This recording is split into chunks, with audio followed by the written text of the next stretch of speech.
Hey everyone, tonight we're going to set sail on a different kind of historical journey, one that challenges our usual perceptions of perilous voyages and raging storms. We're going to explore when Renaissance explorers charted calm seas. You're lying there, perhaps listening to the gentle hum of your fan, feeling a pleasant stillness in the air.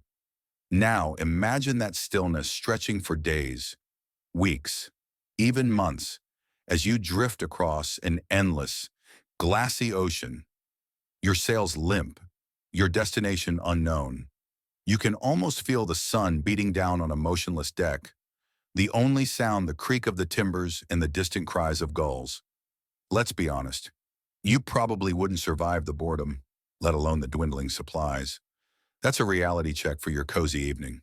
So, before you get comfortable, take a moment to like the video and subscribe, but only if you genuinely enjoy what I do here. If you're listening in, drop a comment with your location and the local time. I love seeing where everyone tunes in from. And hey, if you're enjoying the slow, steady dive into history, make sure to like and follow the channel to keep up with all the exciting parts yet to come. Now, dim the lights, maybe turn on a fan for that soft background hum, and let's ease into tonight's journey together. You're standing on the deck of a small, sturdy caravel in the early 15th century, far from the familiar coastlines of Europe. The usual narrative of Renaissance exploration focuses on dramatic storms, treacherous reefs, and heroic struggles against the elements. But for every tempest, there were days, weeks, sometimes agonizing months of tranquil, windless calm. These becalmed periods, while not as immediately dramatic as a hurricane, presented their own unique set of challenges, demanding patience, resourcefulness, and a profound understanding of the ocean's subtle rhythms. They were the silent battles of the Age of Discovery. A mainstream historical fact is that the success of Renaissance exploration, particularly transoceanic voyages, relied heavily on understanding and utilizing global wind patterns. Explorers like Columbus, Vasco da Gama, and Magellan didn't just blindly set off, they meticulously studied the prevailing winds and currents. However, even with this knowledge, they often encountered vast stretches of ocean where the winds simply vanished, leaving their wooden ships adrift under a relentless sun. These periods of becalming were not anomalies. They were a predictable, if dreaded, part of the oceanic journey. One quirky or fringe tidbit about these calm periods is how the very stillness could amplify the psychological strain on the crew. Imagine the complete silence, broken only by the creak of the ship and the lapping of water. Day after day, this profound lack of external stimulation could lead to heightened anxiety, superstitions, and even hallucinations among the exhausted and bored sailors. You can almost hear a sailor whispering nervously to a shipmate, "The sea spirits are angry. I tell you, they hold our breath in their hands." Historians still argue whether the psychological impact of prolonged becalming contributed more significantly to instances of mutiny or low morale on long voyages than acute dangers like storms. It's a debate about the slow burn of mental strain versus sudden, dramatic threats. The age of exploration was about finding new routes, new lands, and new riches. But these grand journeys were often punctuated by periods where the very engines of their progress, the wind, simply disappeared. This forced navigators and their crews to develop an entirely different set of skills and resilience, transforming their understanding of the vast, complex ocean. And speaking of predictable patterns, one of the most crucial elements of calm conditions that explorers learned to exploit, and sometimes cursed, was a persistent high-pressure system in the Atlantic. You've just set sail with us, facing the unexpected tranquility of becalmed seas. We've considered the psychological toll of such stillness, but now, let's explore the actual atmospheric force behind these serene, yet sometimes frustrating, conditions. You're about to discover the Aikin Azores High A1, a powerful and stable atmospheric pressure system that frequently provided Renaissance explorers with consistent, gentle winds, and sometimes no winds at all. A mainstream historical fact is that the Sebri Azores High is a semi-permanent anticyclone, a large system of high atmospheric pressure located in the North Atlantic Ocean, roughly centered near the Azores Islands. This high-pressure system is a key component of the global atmospheric circulation. In the Northern Hemisphere, winds around a high-pressure system blow clockwise. As a result, the Azores High drives the southern trade winds onto its south, pushing ships westward and influences the one westerlies some to its north, which were crucial for return journeys to Europe. Imagine a giant, invisible atmospheric engine, constantly churning, but sometimes creating a vast bubble of calm at its very center. For Renaissance explorers, understanding and utilizing this system was paramount. To sail from Europe to the Americas, they needed to drop south to catch the trade winds. To return, they had to sail north to pick up the westerlies. However, the edges in the very center of this vast high-pressure system could lead to periods of becalming, where the winds were either incredibly light or entirely absent. This was particularly true if a ship found itself directly under the core of the high, or trying to cross its fringes. You can almost feel the oppressive stillness of the air, the sun burning down, with not a ripple on the glassy ocean surface, as your ship sits motionless, day after day. Here's a quirky or fringe tidbit.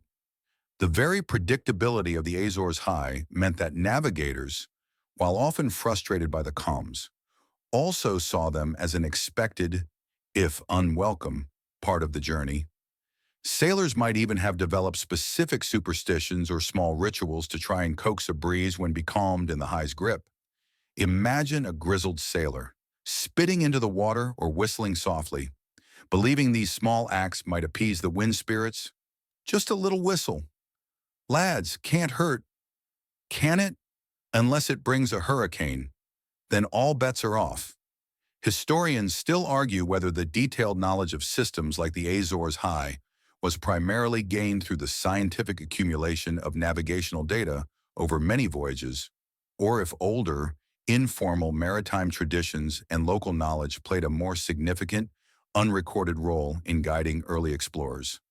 It's a debate about formal science versus empirical wisdom. The Azores High was a double-edged sword. It provided the consistent winds needed for transoceanic travel, but its calm core could become a frustrating trap, testing the patience and resources of any crew. Surviving these periods required not just good seamanship, but meticulous planning for provisions. So, while your weather app tells you about today's high pressure, Renaissance explorers were grappling with a far more immediate and visceral understanding of these atmospheric giants. Their lives, and the success of their grand ventures, literally depended on navigating the powerful, yet sometimes eerily still, embrace of systems like the Azores High. And speaking of the winds it influenced, let's next delve into the trait. Shot winds' reliability. Those consistent easterly currents that powered so many westward crossings, yet still held their own secrets.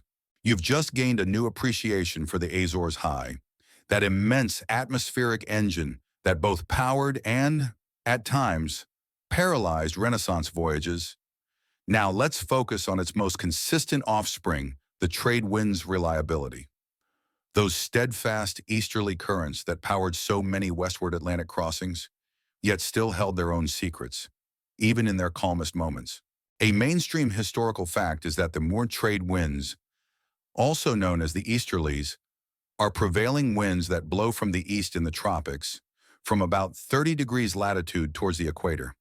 They were absolutely essential for European explorers sailing west across the Atlantic, particularly for voyages to the Americas.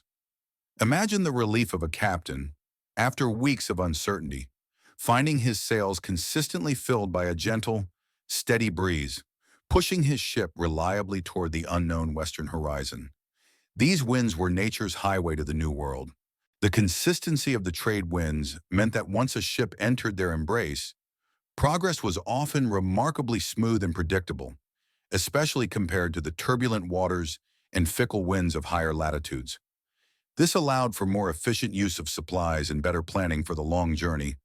It was like setting cruise control on a very slow, very large wooden car. Here's a quirky or fringe tidbit. While generally reliable, the trade winds were not always a gale force push. They could vary in strength, sometimes dropping to a gentle whisper, creating periods of what sailors called light airs. During these times, the progress would be frustratingly slow, yet the sea would remain calm, a vast, rippling expanse under the sun. Imagine sitting on deck, watching the water turn to glass, with barely enough wind to stir the smallest flag. You might hear a frustrated sailor grumble. This trade wind feels more like a slight exhale from a very tired dragon. Today, historians still argue whether the consistency of the trade winds, which minimize the need for complex tacking maneuvers, inadvertently slowed the development of certain sailing technologies like advanced fore and aft rigging compared to regions with more variable winds. It's a debate about how environmental predictability shapes technological innovation. The discovery and mapping of the trade winds, along with the complementary westerlies, represented a monumental leap in navigational knowledge. It transformed transoceanic travel from a perilous gamble into a somewhat predictable, though still incredibly dangerous enterprise. Explorers learned to ride these winds, optimizing their routes to take full advantage of nature's currents. So, while your daily commute might be subject to traffic jams, Renaissance explorers relied on these mighty, reliable, and sometimes maddeningly gentle atmospheric rivers to propel them across vast oceans. Their understanding of these global wind patterns was a cornerstone of their audacious voyages. But even the most reliable winds have their limits, and the equator presented a zone of perplexing stillness that challenged even the most seasoned mariners. You've just charted the generally reliable currents of the trade winds, the invisible highways of westward exploration, but even these consistent breezes had their limits, giving way to a notoriously perplexing zone of stillness near the equator.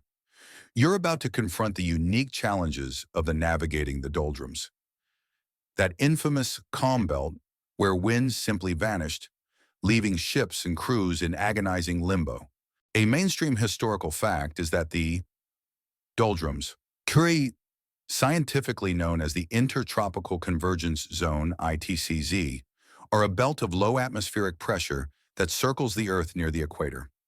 In this zone, the trade winds from the northern and southern hemispheres converge, and the prevailing winds are often extremely light, erratic, or entirely absent. Instead, there are frequent squalls, thunderstorms, and heavy rainfall. Imagine sailing for days under a relentless, baking sun, your sails hanging limp, only for the sky to suddenly unleash a torrent of rain, followed by more dead calm. It was a watery purgatory for sailors. Being becalmed in the doldrums was a profound test of patience and resourcefulness. Progress could slow to a crawl or cease altogether, for weeks or even months. This stretched provisions, tested morale, and fueled superstitions. The oppressive heat and humidity, combined with often stagnant air, made conditions on board incredibly uncomfortable and ripe for the spread of disease. You can almost feel the stifling, humid air, the oppressive quiet, broken only by the rhythmic creak of the ship and the distant rumble of thunder that promised only more rain, not wind. Here's a quirky or fringe tidbit. Sailors developed a macabre, yet darkly humorous, tradition when crossing the doldrums for the first time, or when exceptionally becalmed. They might perform mock trials or ceremonies for King Neptune or Father Line the Equator, sometimes involving the shaving of new sailors' heads or dunking them in the sea, believed to appease the ocean gods and bring favorable winds. Imagine the desperate humor of a crew, enacting bizarre rituals to try and break the frustrating calm. Quick, lads, shave young Thomas's head. Perhaps the wind gods appreciate a clean scalp. Historians still argue whether the doldrums, with their unpredictable squalls and lengthy calms, were more feared by Renaissance navigators than violent storms, as the lack of wind could lead to slow starvation or disease, whereas a storm, however dangerous, often brought swift resolution. It's a debate about the terror of a sudden, violent end versus the slow agony of prolonged suffering. Navigating the doldrums required immense patience and a keen eye for subtle weather shifts. Captains would look for any hint of a ripple on the water, any distant cloud formation that might signal a localized breeze or squall they could exploit. Sometimes they resorted to sweeping, using oars or long spars to push the ship forward inch by agonizing inch, a truly desperate measure for large sailing vessels. So, while your modern journey might hit a traffic jam, Renaissance explorers encountered the vast, frustrating, and profoundly still traffic jam of the doldrums. Their encounters with this calm belt shaped not just their routes, but their very endurance. And even in these windless conditions, they still needed to know where they were going, leading us to consider the crucial compass innovations that allowed them to steer steadily even when the world felt motionless. You've just drifted with us through the frustrating stillness of the doldrums, a stark reminder that sometimes the greatest challenge wasn't raging storms, but the agonizing absence of wind. Yet, even becalmed, explorers needed to know their direction. This brings us to the crucial compass innovations that aided navigation, allowing them to steer steadily even when the sea was a glassy mirror. A mainstream historical fact is that while the magnetic compass had been known in Europe for centuries, the Renaissance period saw significant improvements in its accuracy, reliability, and integration into shipboard life. Early compasses were simple magnetized needles floating on water or pivoted on a pin. By the 15th and 16th centuries, compasses had evolved to include a card marked with the cardinal points and rhumb lines, fixed to the needle and mounted in a gimbaled binnacle to keep it level on a rolling ship. Imagine gazing at the steady, unwavering needle, always pointing north, a silent anchor of direction on an otherwise featureless, windless sea. These innovations made the compass an indispensable tool, especially when visual landmarks were absent and winds were too light or non-existent to provide a sense of direction through the feel of the ship. Accurate compasses allowed captains to maintain a consistent course, or at least attempt to, even when drifting, thereby minimizing deviation from their intended path. It was the most fundamental piece of navigational technology, providing a constant bearing when all other indicators failed. Here's a quirky or fringe tidbit. Mariners of the era understood that the magnetic north indicated by the compass wasn't exactly true north, a phenomenon called magnetic declination or variation. They observed that this declination varied depending on location, a puzzling discovery. While they didn't fully understand why this happened, Earth's magnetic field is complex. Skilled navigators would attempt to calculate or estimate this variation, often by observing the sun or stars, to adjust their compass readings. Imagine a navigator, meticulously jotting down observations, trying to figure out if his compass was lying to him today, or just telling a slightly different truth. My lord, the compass says north is there, but the sun says it's there. Perhaps the sea spirits are playing tricks again, or my calculations are slightly off after that last batch of salted cod. Historians still argue whether the development of practical methods for accounting for magnetic declination was primarily driven by theoretical understanding gleaned from scientific advancements, or if it was more a result of empirical observations and trial and error by experienced mariners on long voyages. It's a debate about the interplay of science and practical seamanship. The increased reliability of compasses allowed for more precise plotting of courses and recording of daily progress. Even when that progress was painfully slow, this data, recorded in logbooks, helped refine future charts and contributed to a growing body of navigational knowledge. So, while your modern GPS tells you exactly where you are, Renaissance explorers relied on a steadfast, yet subtly unreliable magnetic needle. Their mastery of its nuances, even in the most becalmed conditions, was crucial for charting new waters. And speaking of charting, the stars themselves provided an even more ancient, yet equally vital, guide for those long, quiet stretches of the ocean. You've just appreciated the quiet reliability of the compass, that unwavering needle guiding explorers even through absolute stillness. But while the compass pointed generally north, to truly determine their position and plot a precise course without strong winds, Renaissance navigators looked to the heavens. You're about to learn how the astrolabe and quadrant served as their starry guides, allowing them to measure their latitude and navigate by celestial bodies. A mainstream historical fact is that the astrolabe and the mariner's quadrant were indispensable instruments for celestial navigation in the Renaissance. These tools allowed navigators to measure the altitude angle above the horizon of celestial bodies, primarily the sun at noon or specific stars at night. By knowing the sun's declination for a given day information found in nautical almanacs or tables, they could calculate their ship's latitude. Imagine a navigator standing on a pitching deck. Even a becalmed one can have a gentle swell, carefully aligning the sights of an astrolabe with the sun, trying to get a precise reading without being blinded.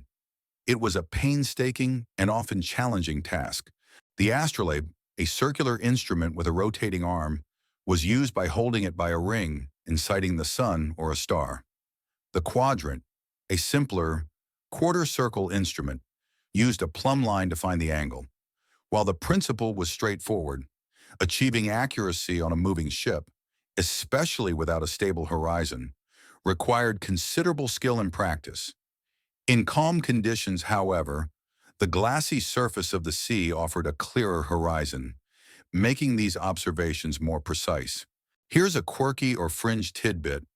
Due to the difficulty of using the astrolabe on a constantly moving ship, some navigators preferred to take their sun sights on land whenever possible, or even devise makeshift methods, such as taking readings from small, stable boats lowered into the water during periods of extreme calm. Imagine a navigator, desperate for an accurate reading, lowering himself into a tiny dinghy in the middle of a vast, motionless ocean, hoping the lack of wind would provide the perfect, stable platform for his calculations. Just 5 minutes of absolute stillness. Please for science. Historians still argue whether the relative ease of using these instruments in calm seas inadvertently led to a false sense of security or a neglect of other navigational methods, potentially making explorers more vulnerable when conditions changed abruptly. It's a debate about how convenience influences preparedness. These celestial instruments were crucial because longitude could not be accurately determined at sea until much later with the invention of the chronometer in the 18th century. Therefore, knowing their latitude was often the primary way navigators tracked their progress north or south and knew when to turn east or west to hit their desired destination. In calm seas, where progress forward was agonizingly slow, confirming their latitude daily was vital for maintaining morale and understanding their position. So, while your smartphone instantly tells you your precise coordinates, Renaissance explorers relied on the ancient wisdom of the stars and the meticulous skill of using an astrolabe or quadrant. These instruments were their quiet companions in the vast, serene expanses of ocean, ensuring they knew where they were, even when going nowhere fast. And speaking of knowing where you are, the advancement of cartography itself played a crucial role, transforming rough sketches into increasingly accurate maps for these calm sea journeys. You've just admired the ingenuity of Renaissance navigators, using astrolabes and quadrants to find their latitude under starry skies, even when becalmed. But what good is knowing your position if you don't have a reliable map to plot it on? This brings us to the profound impact of cartography's growth, and how improved maps and charts transformed the way explorers charted calmer seas, making their predictable stillness a little less terrifying.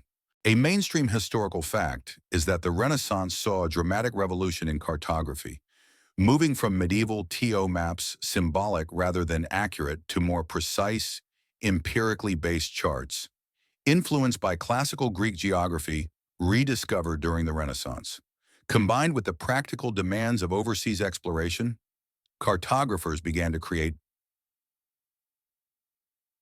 portolan charts, originally for coastal navigation, and later the more sophisticated maps that incorporated actual sightings and navigational data from voyages. Imagine unfurling a meticulously drawn map, its rum lines radiating from compass roses, detailing coastlines and known islands with increasing accuracy, a stark contrast to the vague, monstrous-filled maps of old. These improved maps were vital for navigating not just stormy waters, but also the long, calm stretches of the ocean. They allowed navigators to plot their slow progress with greater confidence, to anticipate areas of calm like the doldrums, once understood, and to identify potential islands or landmasses even when distant. The ability to visualize their journey, even when drifting, provided a crucial psychological anchor for the crew. It was like having a clear roadmap, even if the car was only inching forward. Here's a quirky or fringe tidbit to ensure accuracy. Renaissance cartographers often relied on the detailed logbooks and journals kept by navigators, sometimes even incorporating anecdotal observations about wind patterns or unique celestial phenomena observed during calm periods. These maps weren't just geographical representations, they were cumulative works of exploration. Imagine a grizzled sailor recounting his experience of a month-long calm near the equator, and a cartographer meticulously noting down the location, hoping to refine the depiction of the doldrums on the next chart. So, you say the sea was like polished glass for 3 weeks. Captain, and you saw mermaids dancing in the heat haze. Fascinating, fascinating. Scribbles furiously must include a new zone of extreme stillness and potential siren sightings on the next edition. Historians still argue whether the rapid improvements in Renaissance cartography were primarily driven by the practical demands of maritime exploration, or if the concurrent intellectual flourishing of the Renaissance emphasis on observation, reason, and classical knowledge provided the foundational shift that enabled such advancements. It's a debate about technology-driven progress versus intellectual paradigm shifts. The development of new projection methods, such as the Mercator projection, developed slightly later but built on these foundations, while distorting landmasses at the poles was revolutionary for navigation because it represented lines of constant bearing as straight lines. This made plotting a course on a map incredibly straightforward, even for long distances in calm waters. So, while your modern navigation app updates in real time, Renaissance explorers relied on painstakingly crafted maps that were constantly being refined with each new voyage.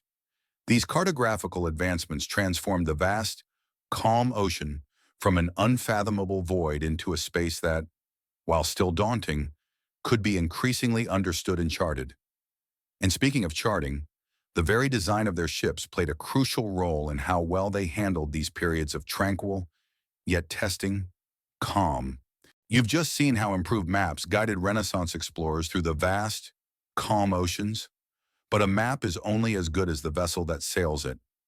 You're about to explore Isha's ship-designed caravel's calm prowess, and how the innovative features of ships like the caravel made them remarkably well-suited for navigating and even surviving long stretches of lighter winds. A mainstream historical fact is that the caravel was a revolutionary sailing ship developed by the Portuguese in the 15th century, playing a pivotal role in the Age of Discovery. Unlike heavier, square-rigged ships like the carrack primarily designed for downwind sailing, the caravel featured lateen sails, triangular sails set obliquely to the mast. This rigging allowed the caravel to sail much closer to the wind, making it highly maneuverable and capable of sailing against the wind tacking or, crucially for our topic, making progress in very light, fickle winds. Imagine a graceful ship, its triangular sails catching even the slightest whisper of a breeze, allowing it to inch forward while other, bulkier vessels remained utterly becalmed. The caravel's relatively shallow draft also allowed it to explore shallower coastal waters and rivers. While its speed and agility were unmatched for its size, for navigating the doldrums or the light airs near the Azores High, the lateen sails were a game-changer. They provided a much finer control over the ship's movement, allowing captains to exploit every whisper of wind, maximizing even minimal progress. You can almost feel the gentle tug on the ropes as the large triangular sail catches a barely there breeze, coaxing the ship forward with agonizing slowness. Here's a quirky or fringe tidbit. While lauded for its agility and light winds, the caravel was also notoriously cranky in heavy seas, sometimes lacking the stability of larger carracks. This meant that captains sometimes had to make a difficult choice, a ship excellent in calms but potentially vulnerable in storms, or vice versa. Imagine a captain, standing on deck during a period of frustrating calm, grumbling, if only we had a gale now, this ship would be flying. But then again, a gale would also have us flying, possibly into a very large wave.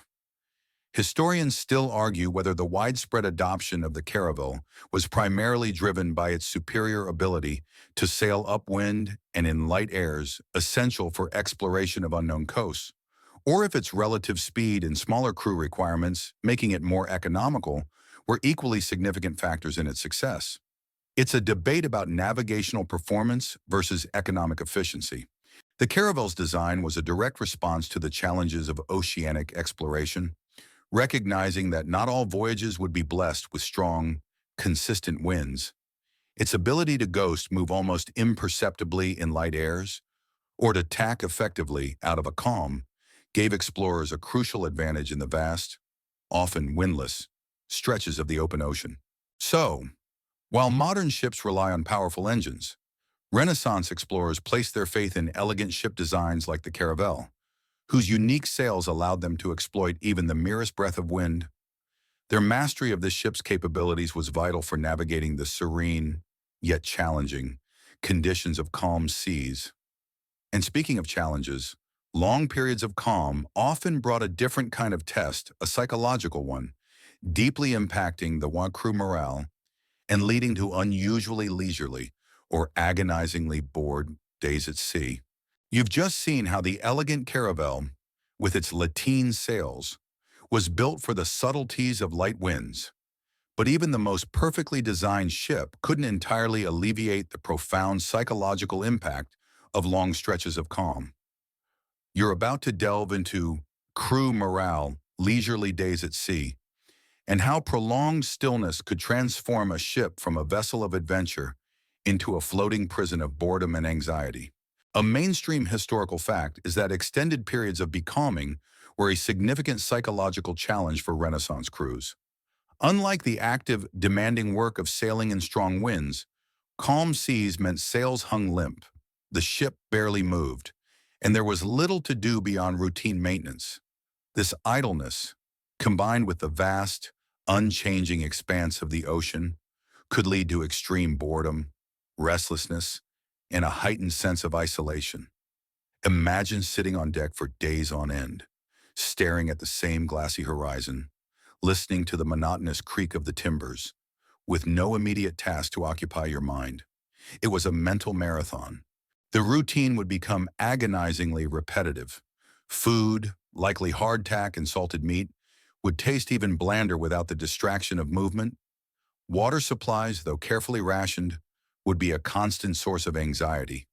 Without the constant focus of battling the elements, the crew's minds would turn inward, fostering introspection, homesickness, and sometimes paranoia. It was fertile ground for rumors and discontent to fester. Here's a quirky or fringe tidbit.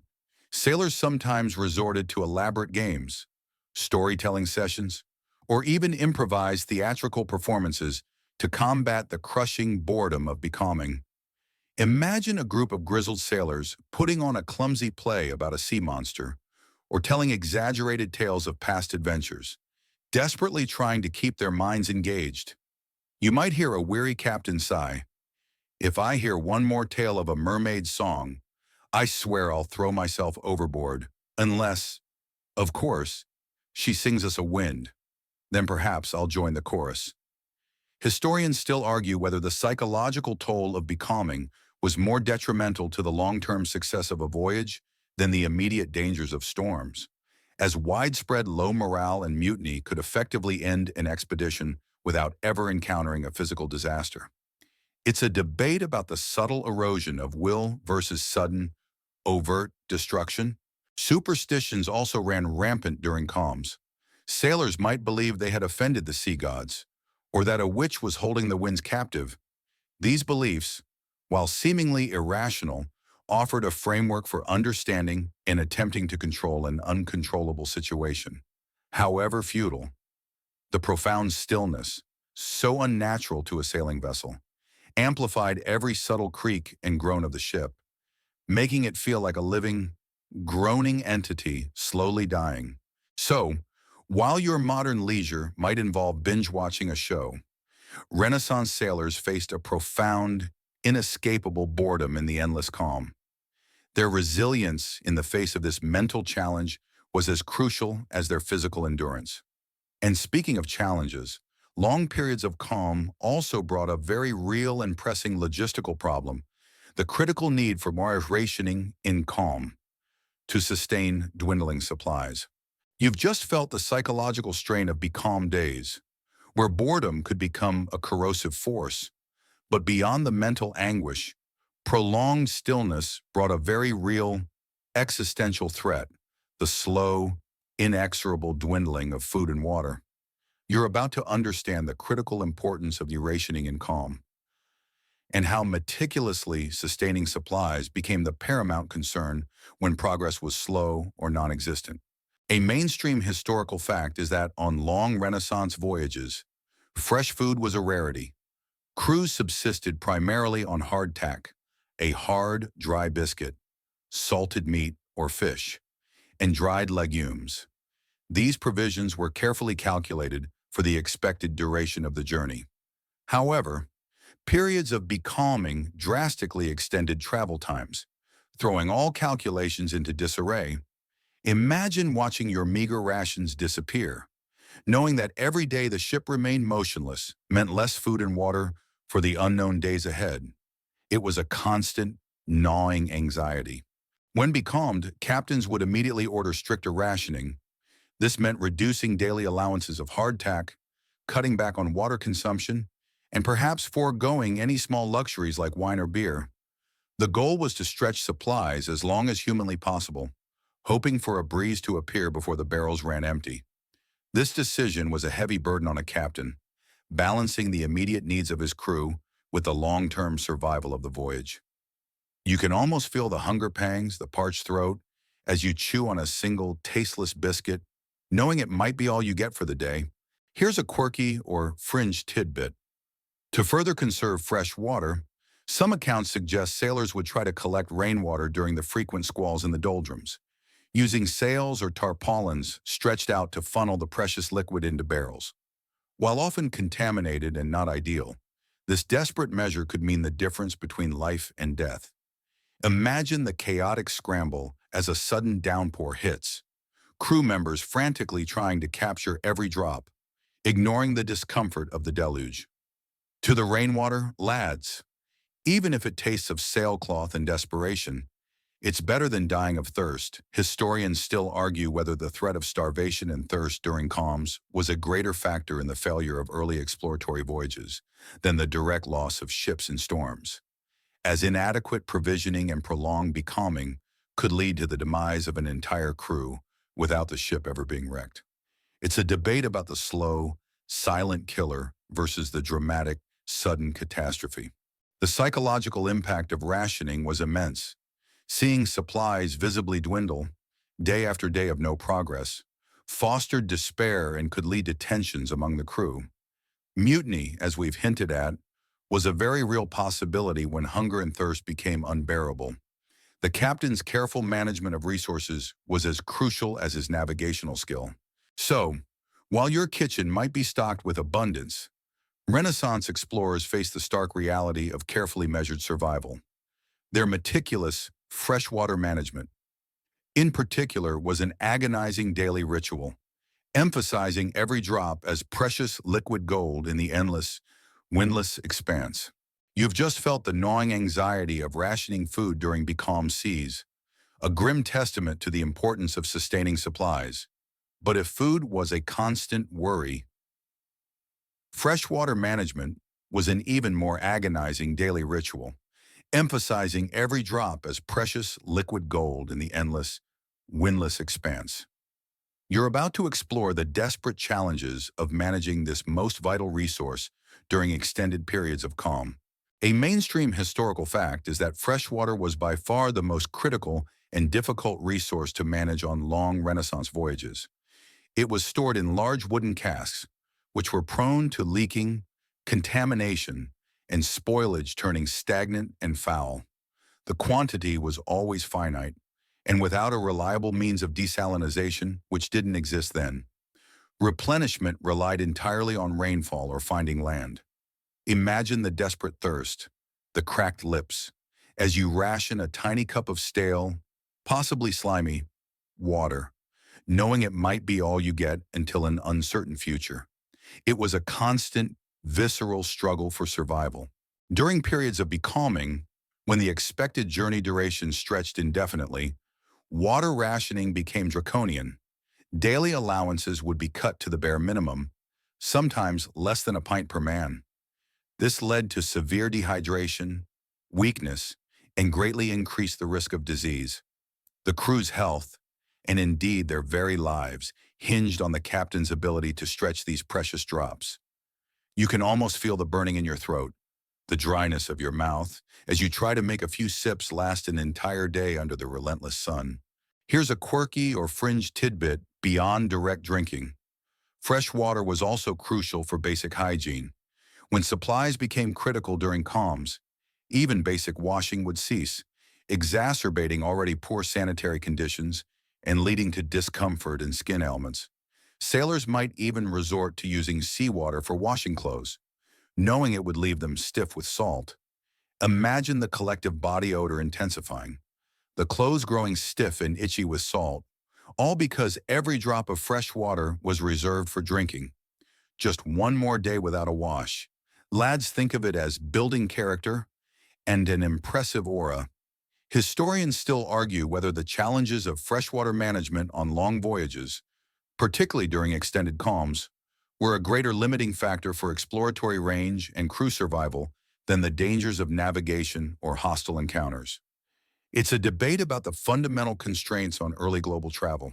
The sighting of land, even a small, uninhabited island, during a becalming was often met with immense relief, primarily for the potential of finding fresh water.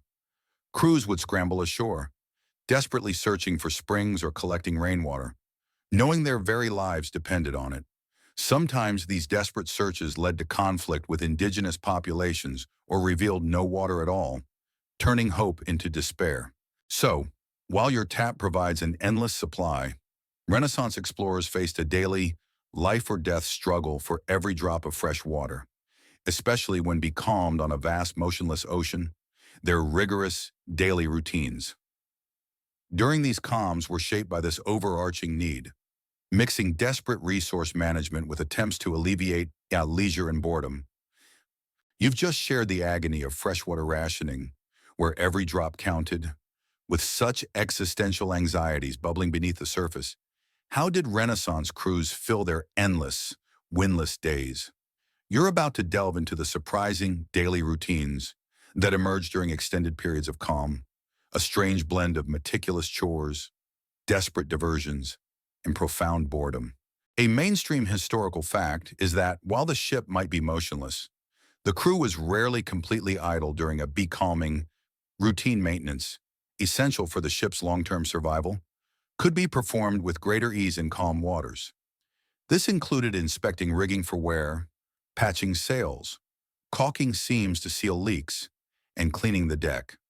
Imagine sailors meticulously inspecting ropes for fraying, or patching a sail with methodical movements. Their work a quiet rhythm against the profound stillness of the ocean.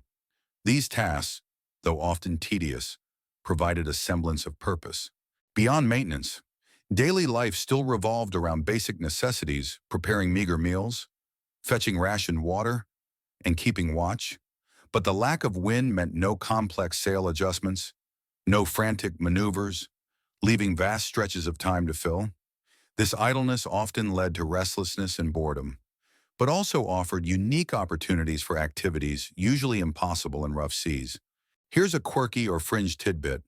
During extended calms, captains might allow or even encourage activities like swimming off the ship, provided there were no sharks spotted, or mending personal clothing, or engaging in quiet games like dice or cards. Imagine a group of hardened sailors, stripped to their breeches, cautiously diving into the crystal-clear, deep blue waters of the open ocean, or huddled around a makeshift game board, trying to pass the agonizing hours. You might hear a sailor, after a refreshing dip, sighing, "Ah, a fine day for a swim. if not for sailing. Pity about the lack of rum to follow it, though. Historians still argue whether the enforced idleness during calms, despite its challenges, inadvertently contributed to certain forms of creative expression or communal bonding among the crew, as they found new ways to entertain themselves and cope with boredom. It's a debate about psychological resilience versus external pressure. The profound stillness also provided ideal conditions for celestial observations, allowing navigators to practice and refine their skills with greater precision, preparing for future progress.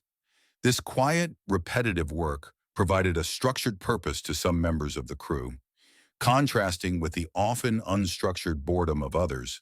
So, while your leisurely days might involve your favorite hobbies, Renaissance sailors filled their windless hours with a mix of essential chores and desperate attempts to alleviate the crushing boredom. Their resilience in the face of this monotonous reality was as crucial as their seamanship. And speaking of meticulous work in calm conditions, the perfect stillness provided prime opportunities for Maronayu. Celestial observations, Hainorn, allowing navigators to practice and perfect their starry guidance. You've just gained a new appreciation for the strangely quiet, yet often agonizing, daily routines during becalmed seas. But for the navigators, these periods of profound stillness offered a unique blessing, perfect conditions for honing their craft. You're about to witness the steady, painstaking work of celestial observations, as navigators practiced and perfected their starry guidance under clear, unmoving skies. A mainstream historical fact is that accurate celestial navigation, particularly determining latitude by measuring the altitude of the sun at noon or a known star at night, required a stable platform. On a rolling, pitching ship in strong winds, getting a precise reading with an astrolabe or quadrant was incredibly difficult. However, it was during periods of prolonged calm, when the ship was motionless or barely drifting, the glassy surface of the ocean provided a stable horizon, allowing for far more accurate observations. Imagine a navigator, standing on a deck that feels as solid as land, carefully aligning his astrolabe with the zenith, taking multiple readings, confident in their precision. It was a rare gift of the becalming. These calm periods were therefore invaluable for practice. Young navigators could refine their sighting techniques, learn to read the complex nautical tables, ephemerides, that provided celestial data for each day, and practice their mathematical calculations without the added challenge of a moving deck. More experienced navigators could use the pristine conditions to verify their instruments, cross-check their readings, and perhaps even spot subtle astronomical phenomena that might be missed otherwise. It was the ultimate real-world classroom for celestial navigation. Here's a quirky or fringe tidbit. The clear, unpolluted night skies over the open ocean, especially in the doldrums, would have offered breathtaking views of the constellations. Unlike anything seen from land, this spectacular celestial display, particularly the Southern Cross crux, which was a crucial navigational aid in the Southern Hemisphere, would have been a source of awe and wonder for the crew, perhaps briefly lifting their spirits amidst the boredom. Imagine a sailor, not necessarily a navigator, simply gazing up at the Milky Way, stretching across the inky blackness, feeling a sense of profound insignificance and wonder. The stars are so bright tonight. Captain One could almost forget we're stuck in this watery purgatory. Historians still argue whether the ability to take more accurate celestial observations during calms directly contributed to a faster mapping of accurate latitudes for new lands, or if the overall slow pace of discovery was still primarily dictated by the unpredictability of winds for forward progress. It's a debate about the efficiency of data collection versus the limitations of propulsion. The meticulous records of these observations would be painstakingly entered into the ship's logbook, along with notes on wind conditions or lack thereof, currents, and daily progress. This accumulated data was invaluable for future voyages, helping to refine charts and improve navigational techniques for subsequent explorers. So, while your GPS works flawlessly regardless of conditions, Renaissance navigators seized every moment of calm to perfect their ancient art of celestial guidance. Their unwavering focus on the stars, even when their ship was motionless, ensured that the quest for new horizons continued, albeit slowly. And when boredom inevitably crept back in, even with the stars for company, crews would resort to simpler, more immediate diversions, like fishing and other diversions, to pass the time and supplement their dwindling rations. You've just admired the painstaking dedication of Renaissance navigators, using calm seas as a celestial classroom. But even the most learned minds needed a break from calculations, and for the rest of the crew, the boredom of prolonged stillness could be crushing. So they turned to simpler, more immediate diversions. You're about to discover the ingenious ways crews engaged in shore fishing and diversions, passing the time and sometimes even supplementing their dwindling rations during extended periods of calm. A mainstream historical fact is that fishing was a common activity aboard becalmed ships.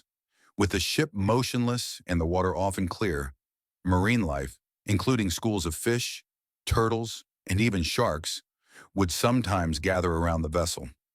Sailors would use simple lines and hooks, or even harpoons, to try and catch anything edible. Imagine the excitement that would ripple through the crew as a large fish was spotted, offering a welcome break from the monotonous diet of hardtack and salted meat.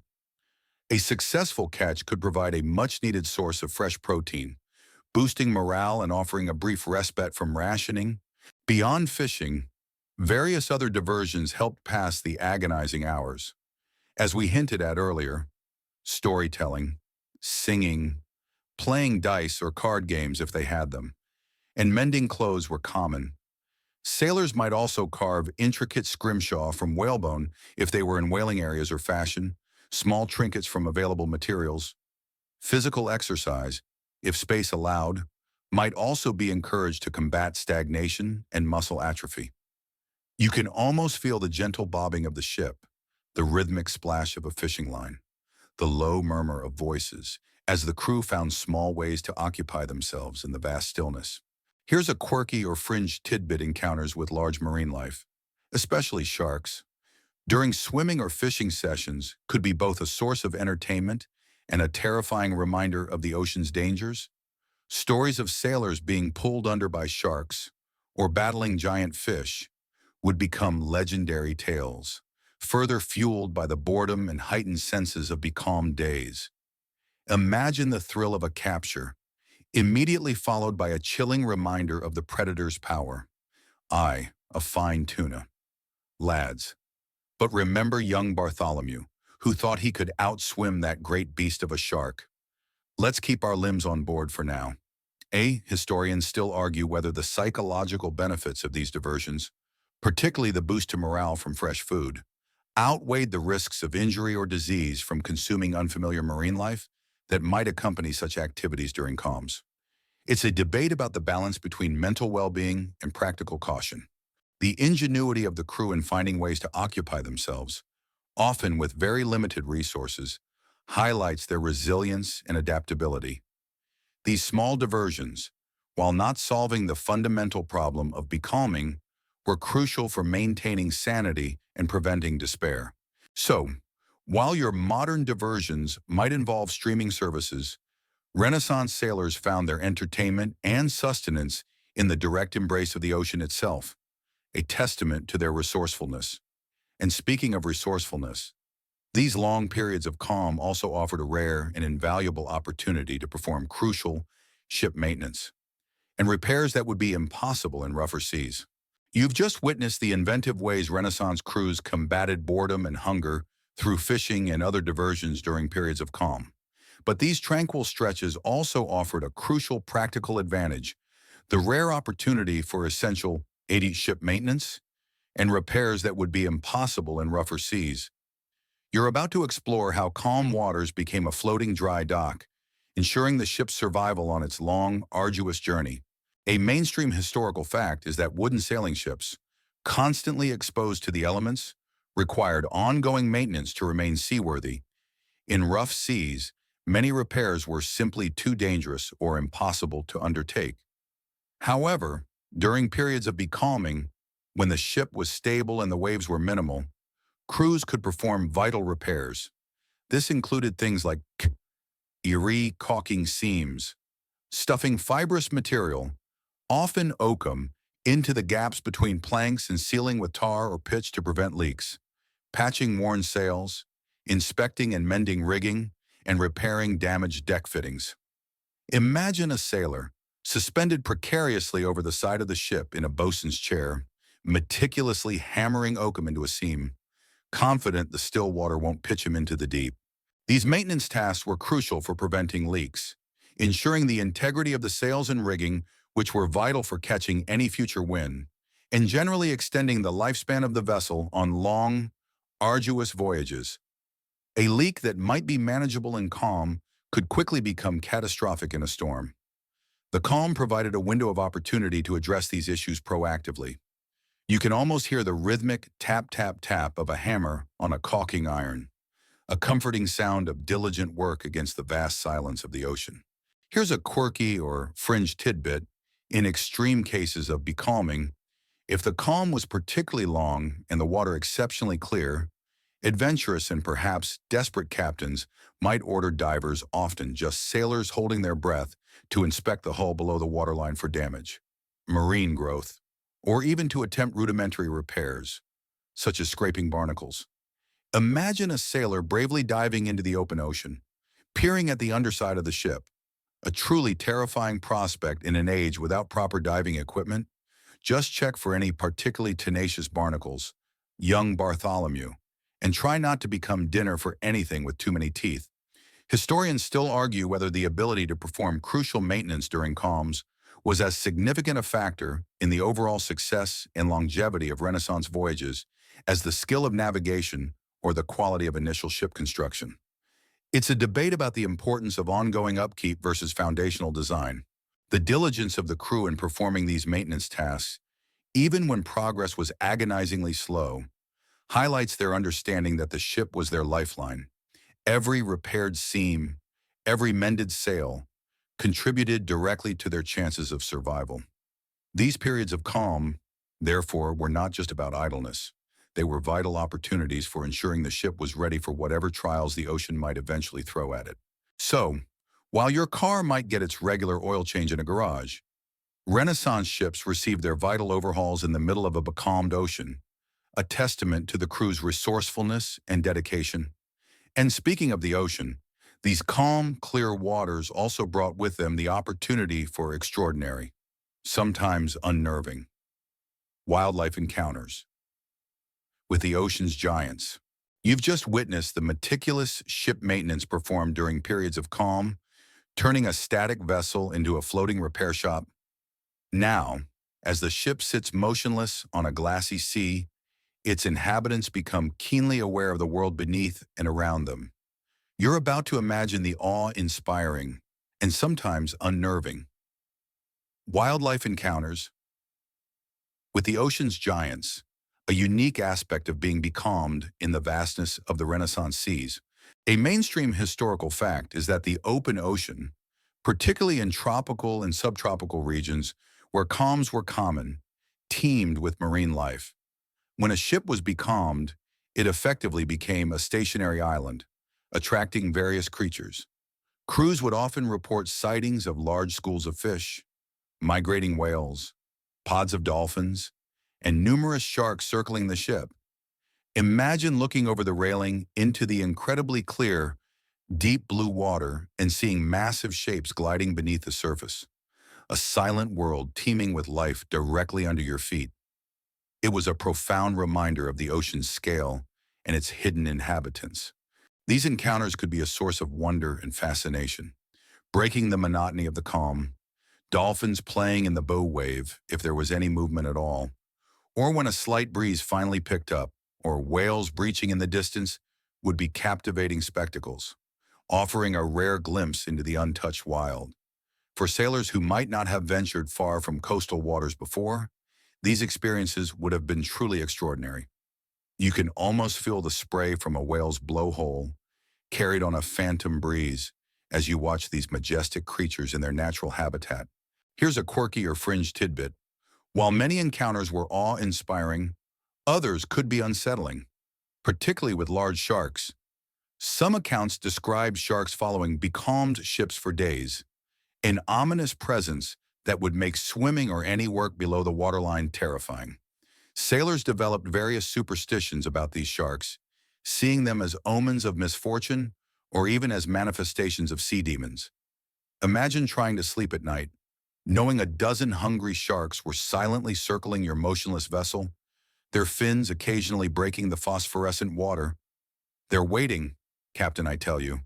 They know historians still argue whether the consistent presence of large marine predators around becalmed ships contributed to specific fears or religious beliefs among sailors about the malevolent nature of the deep ocean, or if these sightings simply reinforced existing superstitions about sea monsters and omens.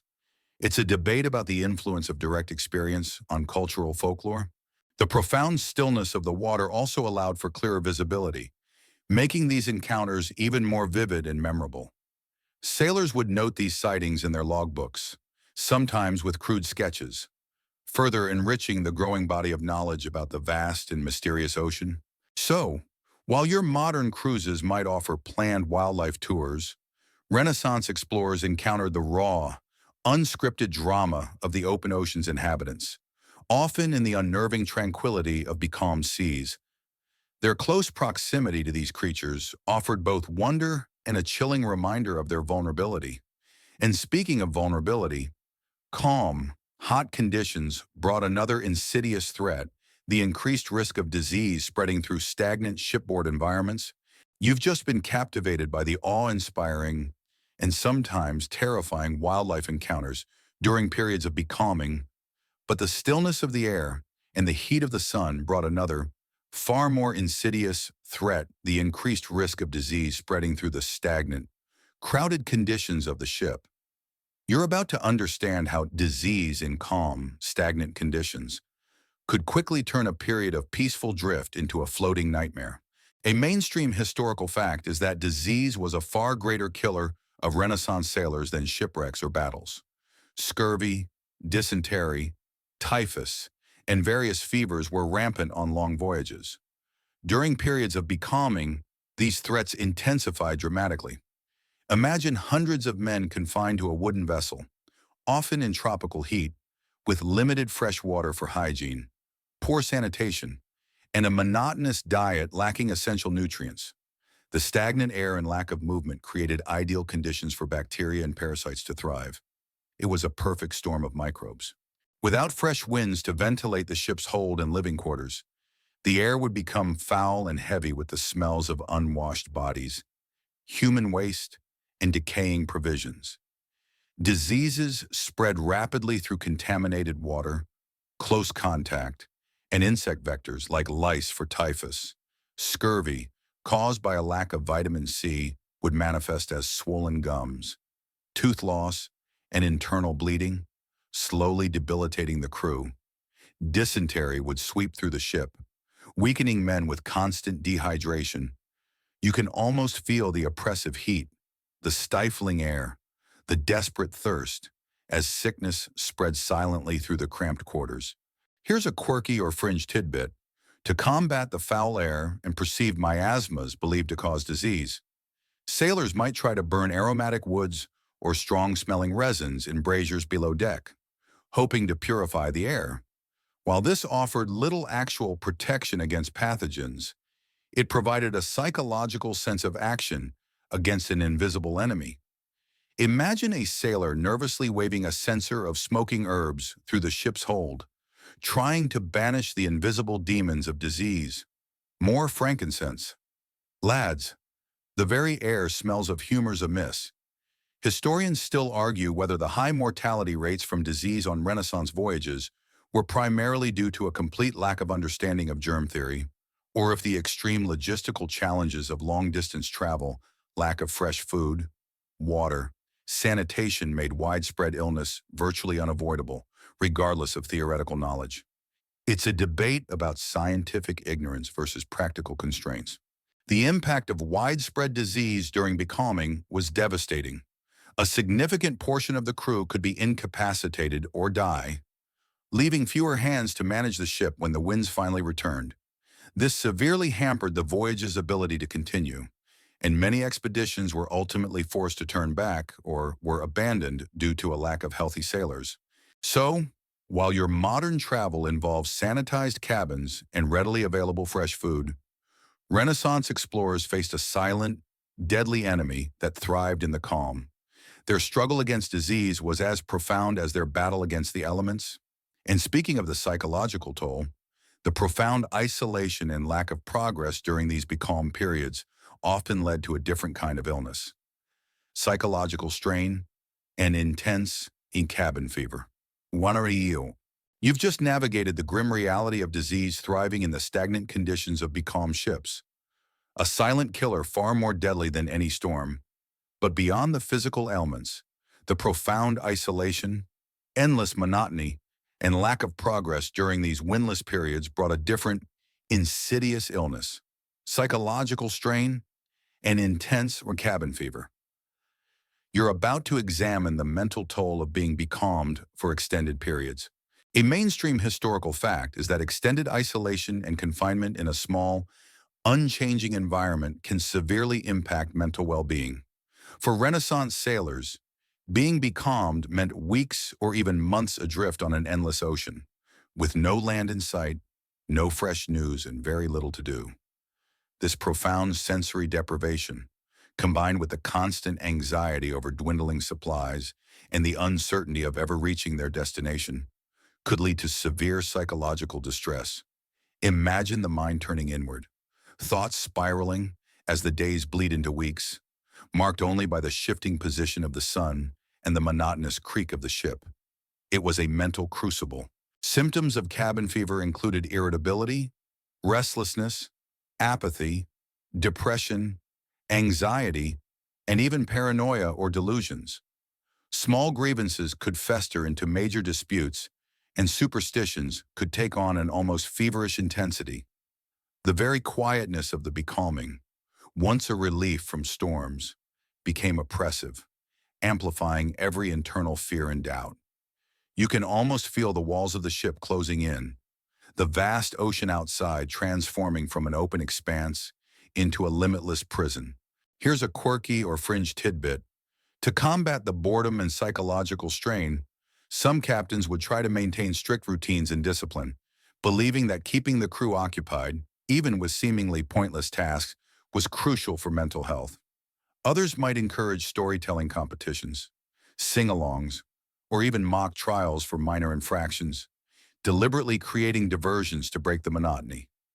Imagine a grizzled boatswain trying to get a restless crew to polish already gleaming brass, knowing it's less about the shine and more about preventing their minds from unraveling.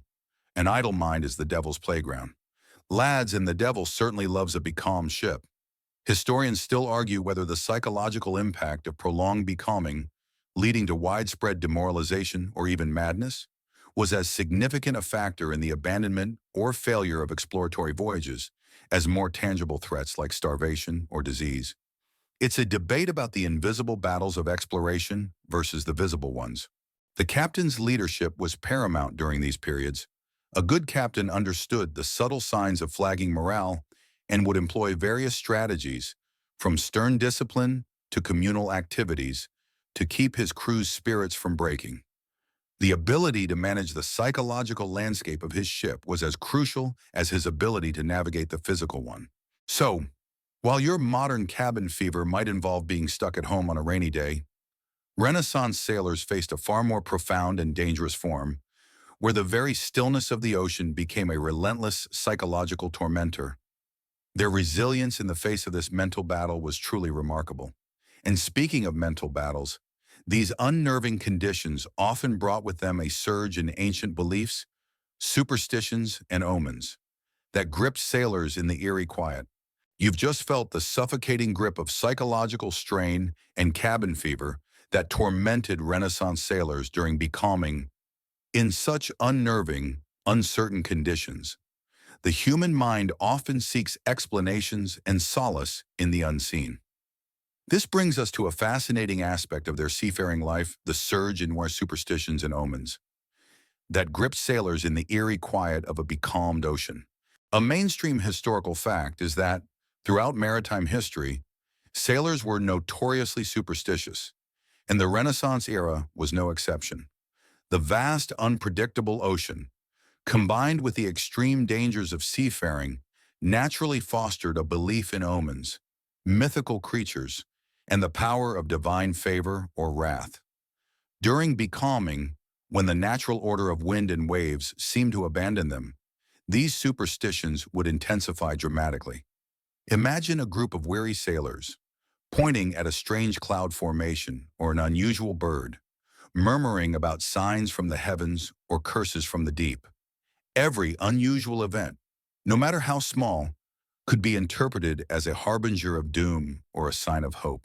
Common superstitions related to becalming included beliefs that the crew had offended a sea god, that a witch on land was holding the winds captive, or that a particular action like whistling for wind, which some believed could bring a gale instead of a breeze, had backfired.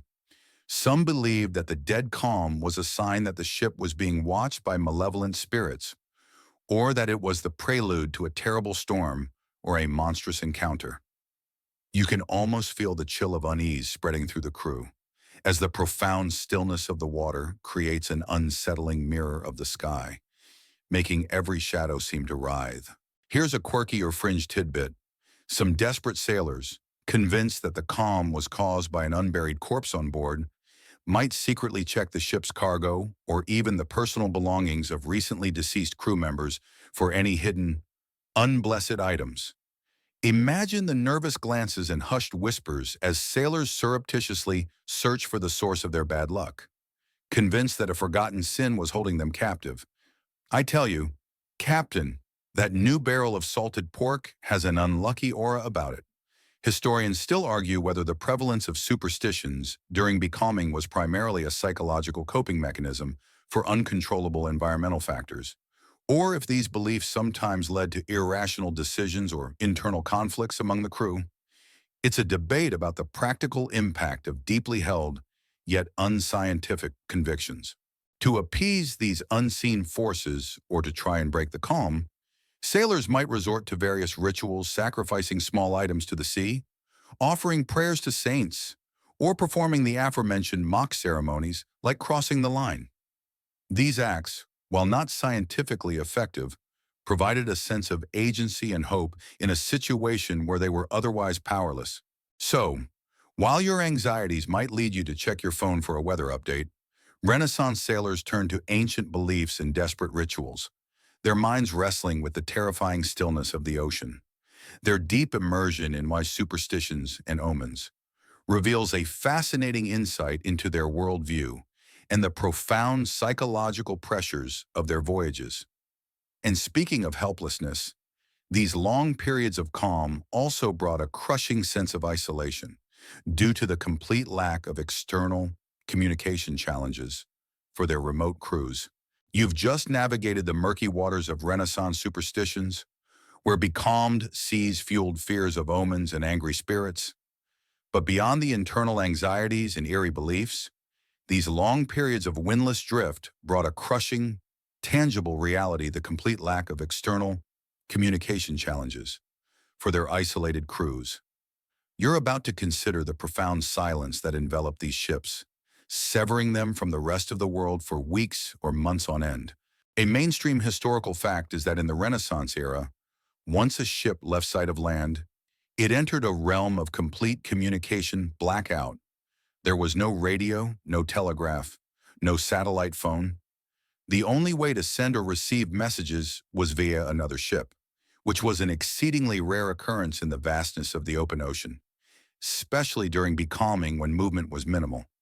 Imagine being on a ship for months, utterly cut off from all news of home, of family, of political events, or even of other ships. It was total, inescapable isolation. This lack of communication fostered a profound sense of loneliness and uncertainty.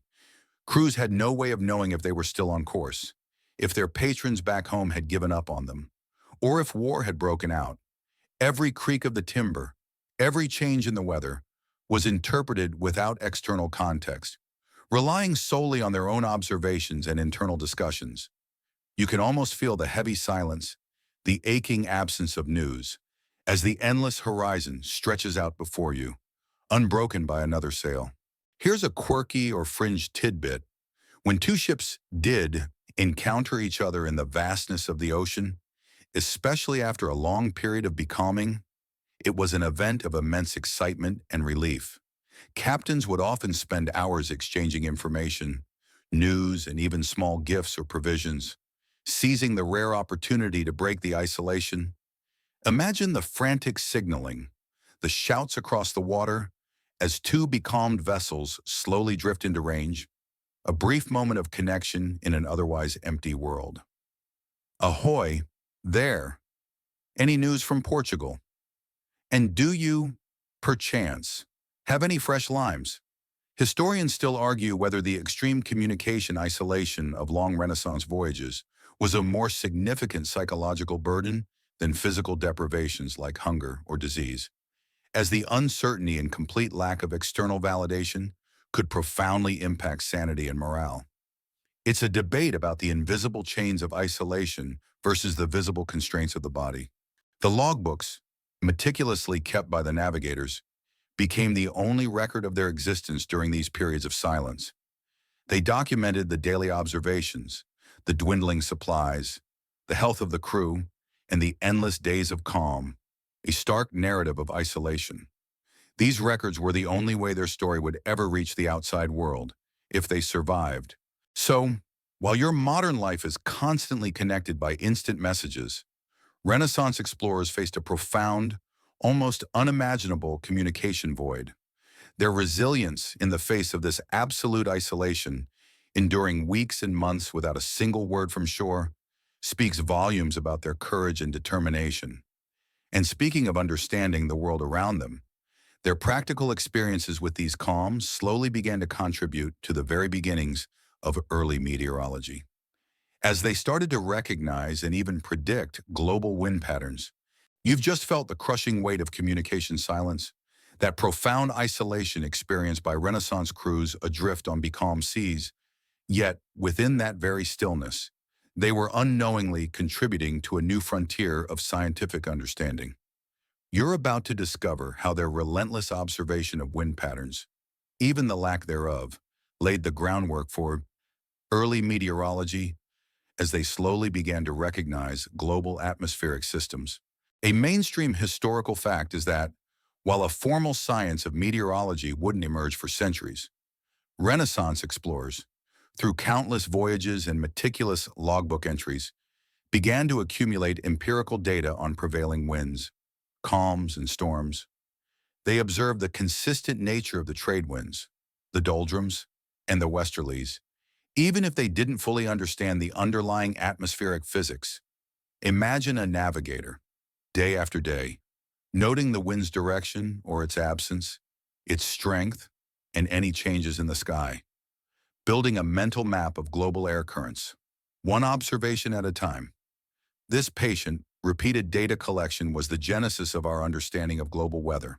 They recognized that certain latitudes were more prone to calms, like the horse latitudes associated with the Azores High, where horses were sometimes thrown overboard to conserve water, giving the area its grim nickname. This practical, albeit unscientific, knowledge allowed future navigators to plan their routes more effectively, trying to avoid prolonged periods of becalming, or at least to be prepared for them. It was like charting invisible rivers of air. Here's a quirky or fringe tidbit. When becalmed, sailors often developed a heightened sensitivity to the slightest changes in the air, interpreting subtle shifts in temperature, humidity, or the appearance of certain clouds as omens of an approaching breeze. This acute observational skill, born of desperation, was a form of folk meteorology, often more reliable for immediate prediction than any nascent scientific theory of the time. Imagine a grizzled sailor sniffing the air intently, or watching a single feather float from the mast, confidently declaring, "A whisper of wind from the southeast. We'll be moving by dawn." I tell you, historians still argue whether the practical, empirical knowledge of wind patterns accumulated by Renaissance navigators was primarily disseminated through formal charts and written logbooks, or if it was more effectively transmitted through informal apprenticeship and oral traditions within seafaring communities. It's a debate about the pathways of knowledge transfer in a pre-scientific era. The detailed logbooks kept on these voyages, filled with daily entries on wind direction, sea state, and any unusual weather phenomena, became invaluable data points. When compiled across many expeditions, these raw observations provided the foundational information that later meteorologists would use to develop theories about atmospheric circulation. The quiet, repetitive work of these navigators was unknowingly laying the groundwork for a new science. So, while your modern weather forecast relies on supercomputers and satellite imagery, Renaissance explorers were performing the earliest, most fundamental acts of meteorology, charting the invisible currents of the air with their keen senses and meticulous notes. Their insights, born from necessity and observation, transformed sailing from pure guesswork into a progressively more informed endeavor. And speaking of informed endeavors, these voyages, slow or fast, needed consistent backing, bringing us to the patient patrons who funded progress, even through long, calm delays. You've just charted the subtle beginnings of meteorology, born from the keen observations of Renaissance explorers facing endless calms. But these ambitious, often agonizingly slow voyages weren't cheap. They required immense financial backing and a great deal of patience from those who commissioned them. You're about to understand how Marcon patronage's patience was crucial, as royal patrons funded these grand endeavors, even when faced with potentially long, calm delays and uncertain returns. A mainstream historical fact is that the age of exploration was primarily funded by powerful monarchs and wealthy merchant houses. These patrons, such as Isabella and Ferdinand of Spain, who funded Columbus, or the Portuguese crown which supported Vasco da Gama, invested vast sums in ships, provisions, and crews, hoping for immense returns in terms of new trade routes, territories, and resources, spices, gold, silver. However, they also understood that these ventures were incredibly risky and often faced unforeseen delays, including prolonged periods of becalming. Imagine a monarch, pacing in their throne room, awaiting news from a fleet that had been silent for months, knowing that thousands of ducats were simply drifting somewhere in the vast, unknown ocean. These patrons had to possess a long-term vision and considerable financial resilience. They understood that a voyage might take far longer than anticipated due to adverse winds or frustrating calms, and that news of progress or lack thereof would arrive slowly, if at all. Their patience was continually tested by the vast distances and the unpredictable nature of sea travel. A patron's willingness to wait and to continue funding a project despite agonizing delays was as vital to the success of exploration as the courage of the captains themselves. Here's a quirky or fringe tidbit. To maintain the patience of their patrons, some explorers would send back detailed letters and preliminary charts via any passing ship, even if it only contained news of being becalmed for weeks. These communications, however sparse, were crucial for reassuring funders that the expedition was still ongoing, even if progress was minimal. Imagine a weary messenger delivering a letter to a queen that simply states, "Still no wind. Your Majesty, saw a very large whale today. Supplies dwindling. Please send more patience." Historians still argue whether the primary motivation for royal patronage of these voyages was purely economic, the promise of wealth from new trade routes and resources, or if political prestige, territorial expansion, and the spread of Christianity held equally significant, if not greater, weight in their decision-making. It's a debate about economic incentives versus geopolitical and ideological ambitions. The financial risks were enormous. Ships could be lost to storms, crews to disease, or expeditions could simply vanish without a trace, leaving patrons with nothing but a crushing loss. The fact that royal houses continued to fund multiple voyages, often over decades, despite these significant setbacks and delays, speaks to the immense potential rewards they envisioned. So, while your modern investments might yield quick returns, Renaissance patrons made long-term gambles on the high seas, their patience tested by the relentless calm and the agonizing wait for news, their unwavering financial support, even through frustrating periods of stillness, was the silent engine that drove the age of exploration. And speaking of patience, every day of that slow progress, or lack thereof, was meticulously recorded in logbooks, the crucial narrative of their calm days. You've just appreciated the extraordinary patience of royal patrons, willing to gamble vast fortunes on voyages that could be stalled by endless calms. Now, let's go to the ship itself, to the very heart of the navigator's daily duties. You're about to explore the meticulous nature of our logbooks recording every calm day. These crucial narrative documents that painstakingly documented every whisper of wind, every mile or lack thereof covered, and every agonizing day of stillness. A mainstream historical fact is that logbooks were indispensable tools for Renaissance navigators and captains. These were official records, kept daily, detailing everything pertinent to the voyage course steered, speed, wind direction, and strength or lack thereof, latitude observations, depth soundings, sightings of land or other ships, and notes on crew health, discipline, and significant events. Imagine a navigator sitting at a small desk in his cabin, meticulously dipping his quill into ink and carefully noting, Day 75 becalmed, sea like glass, no progress, morale low, saw a large shark. These entries were the raw data of exploration. During periods of becalming, the logbook entries might seem monotonous, filled with repeated observations of calm, light airs, or no wind. However, these seemingly unexciting entries were vital. They provided a continuous record of the ship's drift, its position determined by celestial observation and dead reckoning, even if only minimal progress was made, and the duration of the stillness. This data was crucial for understanding global wind patterns, as we discussed with early meteorology, and for planning future voyages more effectively. You can almost feel the rhythmic scratch of the quill, a steady heartbeat of methodical record-keeping against the profound silence of the ocean. Here's a quirky or fringe tidbit.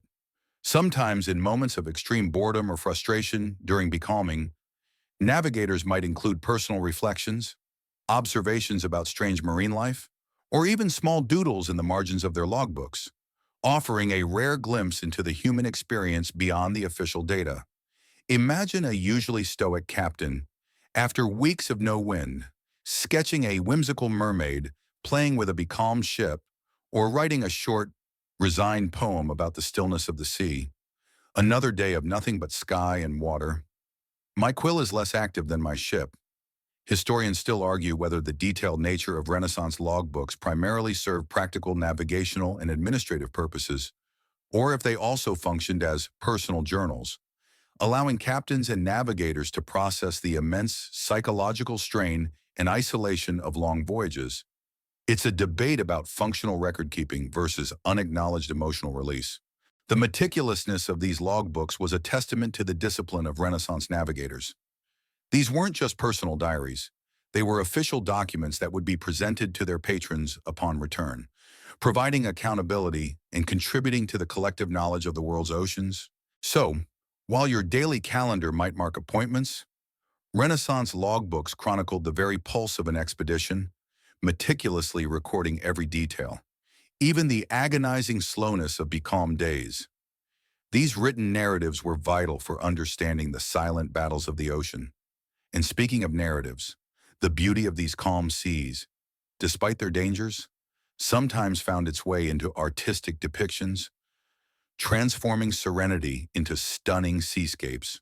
You've just delved into the meticulous details recorded in Renaissance logbooks, chronicling every slow day of calm, but beyond the factual entries, the profound serenity of these becalmed seas, despite their inherent dangers, sometimes transcended mere observation and found its way into artistic depictions, transforming moments of stillness into stunning seascapes on maps and in artworks of the era. A mainstream historical fact is that Renaissance art, particularly map-making and painting, increasingly sought to depict the world with greater realism and detail. While fantastical sea monsters often adorn the edges of early maps, as exploration progressed, cartographers and artists began to incorporate more accurate representations of oceanic conditions. Calm seas, with their smooth, reflective surfaces, were sometimes rendered with exquisite detail, showing the subtle ripples or the unbroken expanse of the water, a testament to the artist's skill in the explorer's observation. Imagine a detailed map of the Atlantic, not just showing land masses, but a vast, shimmering ocean, perhaps dotted with tiny, becalmed caravels, their sails limp against a serene blue. These artistic representations of calm seas often emphasize the vastness and majesty of the ocean, sometimes conveying a sense of peacefulness, but often also hinting at the underlying vulnerability of the small ships adrift. The play of light on the water, the clear skies, and the distant, unchanging horizon were all elements that lent themselves to a sense of profound, almost spiritual, serenity. It was a visual acknowledgement of the ocean's immense, quiet power. Here's a quirkier fringe tidbit. While the focus was often on accuracy, some artistic renditions of becalmed ships might subtly exaggerate the dramatic stillness, with sails depicted as perfectly limp or the water unnaturally flat, to emphasize the challenge and the heroism of enduring such conditions. Imagine a painting where the reflection of the ship on the water is so perfect it creates an almost dizzying symmetry, highlighting the absolute lack of motion. You might hear an artist discussing his work. I wanted to capture the true agony of the becalming, my patron. The stillness, you see, is a character itself, and the slightly desperate look on the crew's faces, pure realism.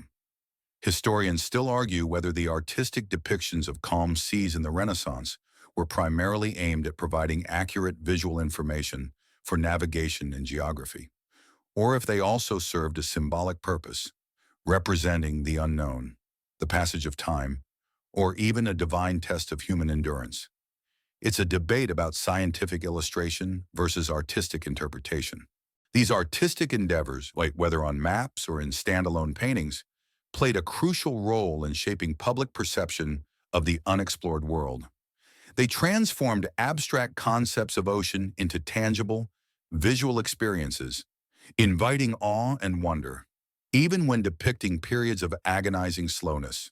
So, while your modern photography captures every ripple, Renaissance artists distilled the essence of calm seas into enduring images, blending meticulous observation with artistic interpretation. Their visual narratives contributed to a growing understanding of the ocean's multifaceted nature. And speaking of understanding, explorers weren't the only ones charting the currents. Indigenous knowledge offered invaluable insights, especially about local wind wisdom. You've just witnessed how the serene, yet challenging conditions of calm seas found their way into the artistic depictions of the Renaissance.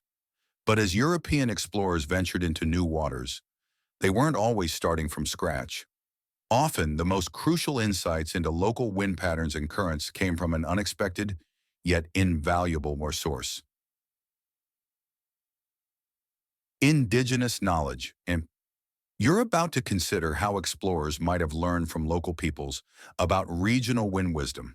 A mainstream historical fact is that upon reaching new lands, European explorers often interacted with indigenous populations who possessed deep, centuries-old knowledge of their local environments, including prevailing winds, seasonal variations, and safe navigation routes. While the Europeans brought their own advanced instruments, the indigenous peoples had an intimate, empirical understanding of local weather phenomena that was honed over generations of observation and survival. Imagine a European captain, frustrated by a perplexing local calm, finally turning to a local fisherman who, with a simple gesture or a few words, explains the subtle nuances of the breeze that only appears at certain times of day or during specific seasons. This knowledge was often conveyed orally through storytelling, fishing practices, or navigation techniques that might seem intuitive rather than scientific to the European mind. Indigenous navigators had their own methods for reading the subtle signs of the sea and sky, which were often far more effective for local conditions than imported European instruments. You can almost feel the cultural exchange. sometimes hesitant, sometimes illuminating, as two different understandings of the natural world briefly intersected. Here's a quirky or fringe tidbit. There are accounts, albeit sometimes colored by European bias, of indigenous navigators being able to predict changes in local wind patterns or the onset of calms with uncanny accuracy, leading European explorers to marvel at their primitive yet effective wisdom. Imagine a European ship becalmed near a new coast, and a local canoe effortlessly paddling by, its occupants seemingly knowing how to exploit a subtle current or thermal breeze invisible to the Europeans. They paddle against no wind. Captain, it must be witchcraft. Or perhaps they just know something we don't. Historians still argue whether European explorers consistently valued and incorporated indigenous meteorological and navigational knowledge into their own charts and understanding, or if they largely dismissed it in favor of their own scientific and instrumental methods, thereby missing valuable opportunities for more efficient exploration. It's a debate about cultural arrogance versus pragmatic learning. The practical benefits of indigenous wind wisdom for European explorers would have been immense, particularly in areas prone to localized calms or unpredictable breezes. Learning about seasonal variations, or the timing of sea breezes and land breezes, could significantly reduce time spent becalmed and improve the efficiency of their coastal exploration. So, while your meteorological forecast comes from satellites, Renaissance explorers, when facing the nuances of local winds and calms, sometimes found their best guidance not from their own instruments, but from the ancient lived wisdom of indigenous peoples. Their willingness to learn, however intermittent, was crucial for adapting to new maritime environments. And speaking of adaptation, the return journey to Europe, often marked by a different set of wind patterns, presented its own unique challenges and opportunities, particularly through the powerful westerlies. You've just considered how crucial indigenous knowledge was for navigating local wind patterns and calms, offering vital insights to European explorers. Now, let's pivot from the outward journey to the critical return trip. Having braved the trade winds and the doldrums, explorers then faced a different set of atmospheric challenges and opportunities, particularly through the powerful westerlies, which were key for their journey back to Europe. A mainstream historical fact is that the Mount Westerlies are prevailing winds that blow from the west in the middle latitudes between approximately 30 and 60 degrees latitude. Just as the trade winds were essential for sailing west from Europe, the westerlies were absolutely crucial for the return voyages from the Americas back to Europe. Explorers like Columbus quickly learned that to get home, they had to sail north from the Caribbean into these higher latitudes to catch these consistent westerly winds. Imagine the immense relief of a crew, after weeks or months of a westward push or frustrating calm, finally feeling a strong, steady wind at their backs, propelling them eastward towards home. It was nature's express lane back to the old world. While generally reliable, the westerlies could also be far more unpredictable and stormy than the trade winds, especially in the North Atlantic. These were often regions of powerful gales and rough seas, requiring skilled seamanship. However, even within these turbulent zones, there would be periods of relative calm or lighter winds, offering brief reprieves or allowing for more precise navigation. You can almost feel the powerful push of the wind on your sails, the ship surging through the waves, a stark contrast to the motionless drifts you endured earlier. Here's a quirky or fringe tidbit: navigators on the return journey would often try to sail as far north as they dared, often into what became known as the Roaring Forties, though this term is more associated with the southern hemisphere. Similar strong westerly winds existed in the North Atlantic, seeking the strongest and fastest winds possible, even if it meant risking more severe storms. Imagine a captain, with a weary but hopeful crew, pushing his ship northward into colder, rougher waters, knowing that every degree of latitude gain meant stronger winds and a faster return home. Push her north, lads. The sooner we feel the true breath of the westerlies, the sooner we taste Spanish wine. Historians still argue whether the discovery and consistent utilization of the westerlies for return journeys was as significant a navigational achievement as the initial discovery of the trade winds for outward voyages. as it completed the practical circuit of transatlantic travel and transformed exploration into a sustainable enterprise. It's a debate about the symmetry and completeness of early global wind knowledge. The understanding of both the trade winds and the westerlies, along with the calm zones in between, essentially allowed explorers to circumnavigate the Atlantic Ocean's wind patterns. This fundamental knowledge transformed oceanic travel from a one-way gamble into a two-way route, albeit one still fraught with peril and unpredictable periods of stillness. So, while your airplane might fly a direct route, Renaissance explorers rode the invisible highways of the atmosphere, carefully planning their eastward return to harness the powerful westerlies. Their mastery of these winds and their experiences with the calm stretches they encountered truly completed their understanding of global wind patterns. And speaking of strategy, sometimes periods of calm weren't just an inconvenience. They could offer a tactical advantage, a brief moment to hide from enemies. You've just charted the crucial role of the westerlies in facilitating the return journeys of Renaissance explorers, understanding how these powerful winds completed the transatlantic circuit. But in an era of intense rivalry and naval warfare, the unpredictable nature of the seas, including periods of stillness, could sometimes offer an unexpected advantage. You're about to explore instances where my strategic calm, hiding from enemies, might have offered a tactical reprieve or a cunning maneuver during naval conflicts. A mainstream historical fact is that during the age of exploration, naval conflicts, piracy, and privateering were constant threats on the open seas. Ships were often armed, and captains were always on alert for enemy vessels. In situations where a faster or more heavily armed enemy ship was in pursuit, or when trying to avoid detection, a sudden period of becalming could paradoxically offer a tactical advantage. Imagine a smaller, slower merchant ship suddenly finding itself motionless as a large, menacing warship bears down on it. The warship, designed for speed and full wind, might also become becalmed, allowing the smaller ship a chance to escape by deploying oars if it had them or using smaller boats to tow itself out of the immediate danger zone, while the larger ship remained stuck. While ships were primarily wind-powered, in a dead calm, human power became paramount. Smaller vessels, or those with more numerous crews, could deploy oars to row themselves slowly away from a becalmed threat, inching out of range while the larger, oarless warships remained stranded. This was a desperate but sometimes effective tactic. You can almost feel the strain in your muscles, the burning in your lungs, as you pull on an oar, desperately trying to put distance between your helpless vessel and an approaching enemy, all in the eerie silence of a windless sea. Here's a quirky or fringe tidbit. Sometimes a captain might deliberately position their becalmed ship near a reef, a hidden shoal, or a treacherous coastline known only to them, hoping that an pursuing enemy would either run aground or hesitate to follow into unfamiliar, dangerous calm waters.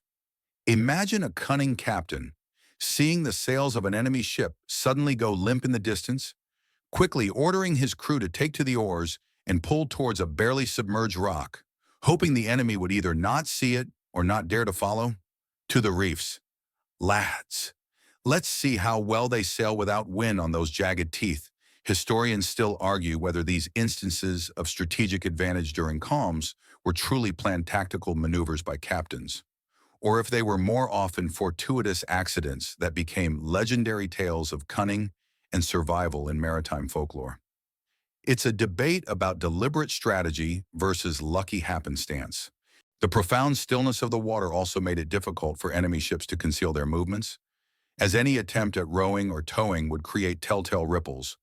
Conversely, for a ship attempting to hide, a perfectly calm sea, especially under moonless nights, could offer perfect camouflage against the vast, dark expanse, making them almost invisible.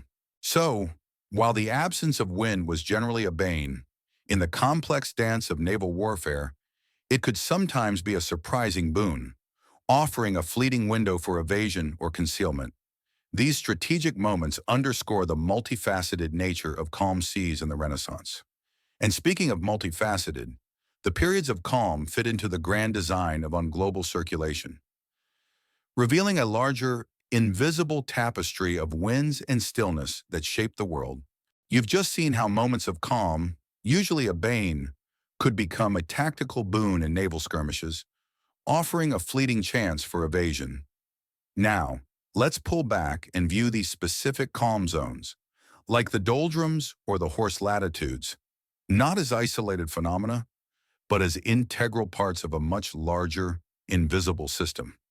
You're about to understand how these periods of stillness fit into the grand pattern of global circulation, revealing a broader tapestry of winds and calm that shape the very geography of exploration. A mainstream historical fact is that the Earth's atmosphere operates on a system of large-scale convection cells and pressure belts, which create predictable global wind patterns. The trade winds blow towards the equator, rising in the doldrums, the Intertropical Convergence Zone, or ITCZ, flowing poleward, sinking at the horse latitudes subtropical high-pressure belts like the Azores High, and then flowing back towards the equator or poleward as westerlies. Imagine a gigantic planetary engine, ceaselessly circulating air, creating distinct zones of consistent wind and equally consistent zones of frustrating calm. These calm zones, therefore, were not random occurrences, but predictable features of this global circulation. The doldrums marked where air was rising, creating low pressure and minimal horizontal wind. The horse latitudes marked where air was sinking, creating high pressure and also minimal horizontal wind. Understanding this fundamental system, even in a rudimentary way, was what allowed explorers to plan their grand circuits, sailing out with the trades, picking up the westerlies to return, and navigating the calms in between. You can almost feel the immense, silent power of these atmospheric forces, dictating the movements of ships across entire oceans. Here's a quirky or fringe tidbit.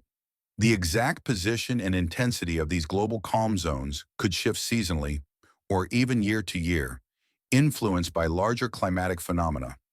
This added a layer of unpredictability even to predictable calms, sometimes trapping ships in unexpected stretches of stillness. Imagine a seasoned navigator, seeing his ship drift motionless in a region he expected to have light breezes, muttering, "The doldrums have stretched their lazy arms farther north this year. The very airs mocking our charts." Historians still argue whether the practical experience of navigating these global calm zones primarily led to the development of sophisticated empirical knowledge about atmospheric circulation, or if it also subtly shaped broader cultural perceptions of the ocean as a living, unpredictable entity with its own moods and temperament. It's a debate about scientific observation versus anthropomorphic understanding.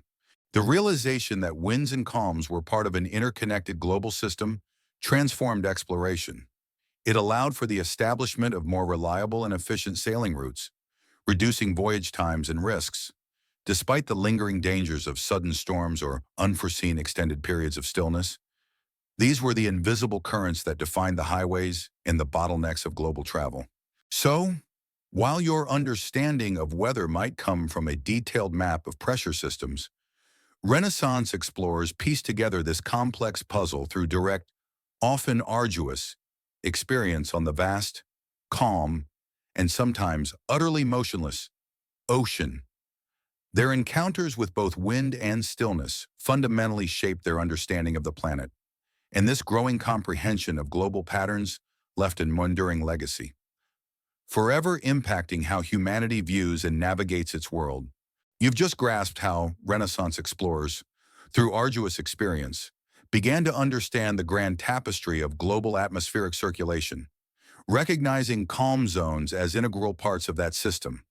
This growing comprehension, forged in moments of profound stillness and desperate progress, left a mock-enduring legacy, forever impacting how humanity views and navigates its world. A mainstream historical fact is that the detailed knowledge of global wind patterns, the trade winds, the westerlies, and crucially, the intervening calm zones like the doldrums and horse latitudes, developed during the age of exploration, fundamentally transformed global travel and trade. This understanding made transoceanic voyages more predictable, safer, and ultimately more efficient. enabling the sustained exchange of goods, ideas, and cultures across continents. Imagine a world where the most direct routes across the largest oceans were now understood, allowing regular maritime connections that were previously unimaginable. This knowledge was the blueprint for global commerce. The experience of navigating calm seas, however frustrating and dangerous, contributed immensely to this legacy. It forced explorers to refine their celestial navigation, improve their ship maintenance, meticulously manage resources, and develop psychological resilience. The very stillness that threatened their survival also provided the conditions for precise observation and the painstaking accumulation of data that would later form the basis of modern meteorology and oceanography. It was a crucible of scientific learning. Here's a quirky or fringe tidbit. The collective memory of being becalmed and the superstitions it spawned, like whistling for wind, persisted in maritime culture for centuries, even as technology advanced. These tales of agonizing stillness became part of the lore of the sea, passed down through generations of sailors, a testament to the profound psychological impact of such experiences. Imagine a grizzled old sailor, decades after the age of sail, still warning young steamship engineers about the perils of the dead calm, even as their engines hummed steadily. Engines are fine, lad, but they can't save you from the anger of the wind spirits when they decide to truly rest. Historians still argue whether the lasting cultural impact of the Age of Exploration's calm experiences was more about the practical knowledge gained routes, navigation, or the enduring stories and psychological narratives of human endurance and vulnerability against the vast indifference of nature. It's a debate about tangible progress versus intangible human experience. The maps that emerged from this era, increasingly accurate and filled with the details of wind and current patterns, became the intellectual property of nations, shaping geopolitical power and colonial ambitions for centuries. The knowledge gained from patiently charting calm seas was as valuable as the discovery of new lands, as it defined the pathways to reach them. So, while your global travel is likely quick and seamless, the Renaissance explorers laid the foundation for it, painstakingly charting not just land masses but also the invisible currents of the air and sea, including those vast, unsettling regions of calm. Their enduring legacy is the blueprint of our interconnected world, born from voyages that were as much about serene drift as they were about perilous storms. And as we conclude our deep dive into these fascinating historical moments, it's time to gently drift ourselves, reflecting on the most surprising aspects of calm seas before easing into sweet dreams. You've just absorbed the enduring legacy of Renaissance explorers, their patient charting of calm seas contributing to the very blueprint of our interconnected world. Now, as the last whispers of wind and the gentle lapping of an ancient ocean fade, let's gather the most surprising and sometimes amusing insights from our journey into the tranquility of historical voyages, guiding you towards a truly peaceful slumber. This is our gentle drift, calm recap, and wind down. A mainstream historical fact that stands out is how fundamentally different their experience of calm was compared to our modern understanding. For us, calm might mean a quiet afternoon. For them, it meant the terrifying prospect of slow starvation, thirst, and psychological torment, stretched over endless, motionless weeks. Yet it also brought opportunities for precise celestial navigation, crucial ship maintenance, and a unique intimacy with the ocean's wildlife. Imagine the paradox: the greatest threat often arrived not with a roar, but with a whisper or no sound at all. Yet it forged resilience and innovation. Recall the psychological battles: the cabin fever, the heightened superstitions, the desperate attempts to combat boredom with games and storytelling, even the secret search for an unlucky corpse. These weren't just idle pastimes. They were vital coping mechanisms against the profound isolation and helplessness of being truly becalmed. You can almost feel the quiet desperation, the human spirit clinging to routine and diversion in the face of an indifferent sea. Here's a quirky or fringe tidbit to leave you with. The very boredom of becalming might have inadvertently fostered deep, introspective thought, allowing sailors to ponder the vastness of the universe, their place within it, or even to concoct the wild sea monster tales that later filled their maps. Imagine a lonely sailor, gazing at the mirrored sky on a becalmed night, his mind weaving fantastical narratives from the silence, his imagination working overtime to fill the void of inaction. Perhaps the Leviathan does hold the wind in its belly, waiting for our desperation to break. Historians still argue whether the forced introspection during prolonged calms contributed to a shift in philosophical or spiritual thought among Renaissance mariners, influencing their worldviews beyond the immediate practicalities of survival. It's a debate about the impact of extreme environmental conditions on human consciousness and belief. From the meticulous entries in their logbooks, recording every motionless day, to the reliance on indigenous wisdom and the grand, invisible patterns of global circulation. Renaissance explorers transformed the terrifying unknown of the ocean's stillness into a source of invaluable knowledge. Their experiences with calm seas, however harrowing, were as critical to the age of exploration as any dramatic storm. Now, as the memory of these ancient voyages drifts like a gentle current, allow your own body to relax completely. The vast, calm ocean of history is settling, its surface smooth and untroubled. Feel the soft hum of your fan, the comfortable quiet of your room, a world away from creaking timbers and dwindling rations. Your journey through the past is complete for tonight. Allow your eyelids to grow heavy, your breathing to deepen and slow, and your mind to quiet itself. All is calm, all is still. Just breathe, let go, and allow yourself to drift into the deepest, most comforting sleep. Sweet dreams.